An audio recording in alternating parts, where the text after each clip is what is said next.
¿Cómo están, amigos? Voy a explicar el juicio oral paso a paso de manera breve.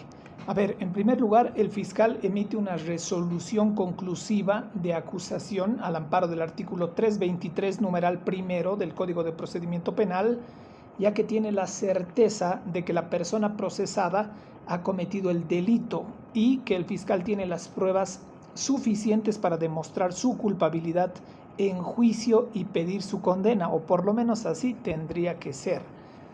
Posterior a ello, se remite esa acusación del juzgado de instrucción a un juzgado o tribunal de sentencia según la gravedad del delito, donde va a radicar la causa al amparo del artículo 340 del Código de Procedimiento Penal. Posteriormente, ese juzgado o tribunal tiene que notificar al fiscal para que él presente sus pruebas físicas en el plazo de 24 horas. Luego de cumplido ese plazo, se notifica a la víctima o querellante para que presente sus pruebas o su acusación particular, o se adhiera a la acusación fiscal y se le otorga 10 días para que presente su acusación particular o se adhiera. Aunque no lo presente, no impide su participación en el juicio. Luego de eso, luego de estos 10 días, se notifica al acusado con la acusación fiscal y con la acusación particular si hubiera, y también se le otorgan 10 días para que presente sus pruebas de descargo.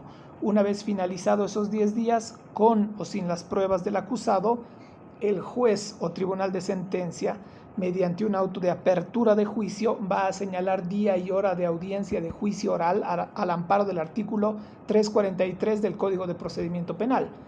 Posteriormente, ya en etapa de juicio, el juicio se inicia con el juez preguntando y consultando a las partes si tienen incidentes o excepciones sobrevinientes, es decir, posteriores a la acusación, y las mismas se resolverán en ese momento de manera oral.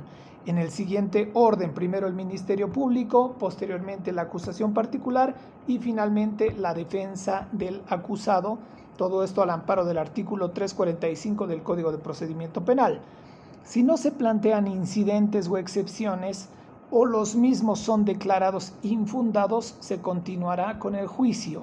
Posteriormente entramos ya a los alegatos iniciales, es decir, los alegatos de apertura, que básicamente es hacer conocer nuestra hipótesis del caso, nuestra teoría del caso, nuestra versión, y también nuestras promesas a futuro de lo que vamos a demostrar y de lo que vamos a lograr en el juicio. Primero el Ministerio Público y posteriormente la acusación particular, es decir, la parte víctima o querellante. Posterior a eso tenemos la declaración del acusado en etapa de juicio. Ese hombre o esa mujer o esa persona acusada puede declarar o abstenerse al derecho del silencio, todo esto al amparo del artículo 346 del Código de Procedimiento Penal. Si la persona declara, será sometido a un interrogatorio y a un contrainterrogatorio. En el siguiente orden, primero la fiscalía, después la acusación particular y finalmente la defensa, y también el juez o los jueces, ellos también pueden hacer preguntas.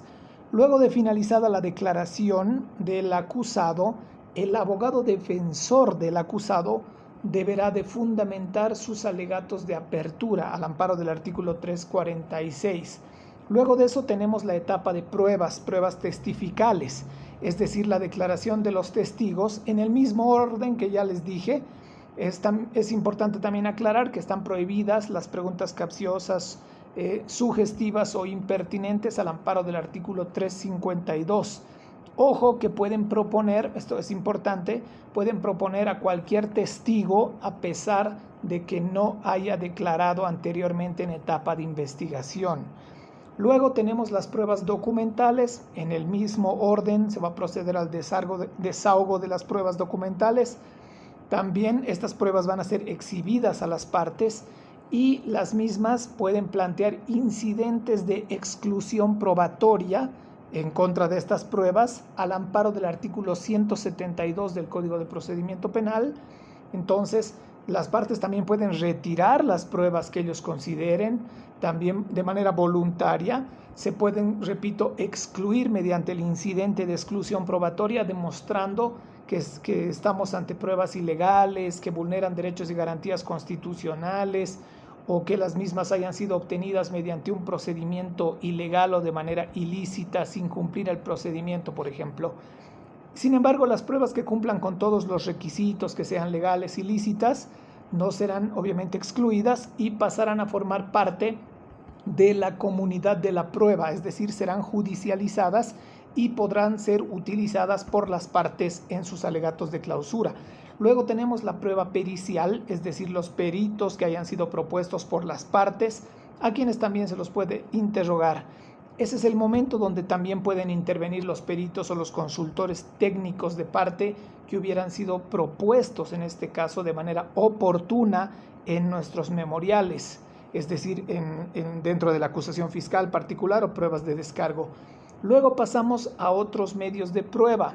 Al amparo del artículo 355 del Código de Procedimiento Penal, se pueden realizar careos en etapa de juicio, reconstrucciones, inspecciones judiciales, el reconocimiento del imputado o cualquier otro medio de prueba ordinario que hubiese sido solicitado en la acusación fiscal particular o en las pruebas de descargo, siempre y cuando el juez lo acepte, obviamente, ¿no?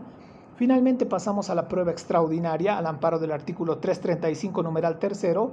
Sabemos que la prueba extraordinaria es esa prueba nueva que hubiera nacido del interrogatorio en juicio, que no haya sido conocida por nadie, es decir, prueba posterior a la emisión de la acusación fiscal.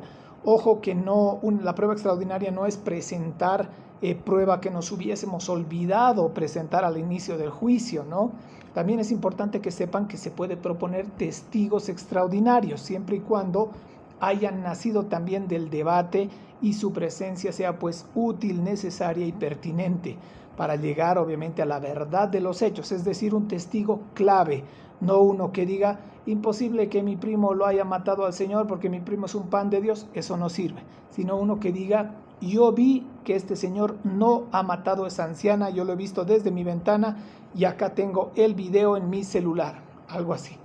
Finalmente tenemos los alegatos de clausura o alegatos finales, donde las partes harán conocer sus conclusiones y explicarán lo que han probado y lo que no se ha probado por la contraparte. Es básicamente un resumen de todos los logros del juicio y el secreto es referir un hecho probado acompañado de qué prueba, de la prueba que sirve para demostrar lo que hemos probado. Ejemplo, señor juez, hemos demostrado que el acusado empujó a la piscina a la anciana y eso ha quedado acreditado por la prueba MP5 consistente en las imágenes de las cámaras de seguridad y la prueba MP6 consistente en un desdoblamiento por el ITCUP de las cámaras de seguridad donde se demuestra que han empujado a la señora a la piscina de manera dolosa. Entonces, finalizan directamente después de los alegatos de clausura, que se realiza en el mismo orden. Primero el Ministerio Público, la acusación particular y la defensa. Entonces, al finalizar, se tiene que realizar el petitorio por cada uno de ellos, ¿no? Al finalizar su alegato de clausura, pidiendo se emite una sentencia absolutoria al amparo del 363 o una sentencia condenatoria al amparo del 365. Si lo absuelven, se debe levantar todas las medidas cautelares y si la persona está en la cárcel, el mismo debe ser liberado en el día sin mayor formalidad. Si el hombre o la persona procesada es declarada culpable, puede apelar obviamente dicha determinación, esta sentencia, mediante la apelación restringida dentro de los 15 días hábiles desde la notificación con la sentencia física, que ya se la va a notificar en su domicilio, si está en libertad, o en la cárcel. El plazo comienza a correr desde el día siguiente de la notificación. Y luego, en caso de confirmarse su sentencia en sala penal, puede la persona acudir mediante el recurso de casación hasta Sucre, teniendo que interponer el mismo dentro de los 5 días siguientes. Espero que les haya servido el video. Un abrazo grande a todos.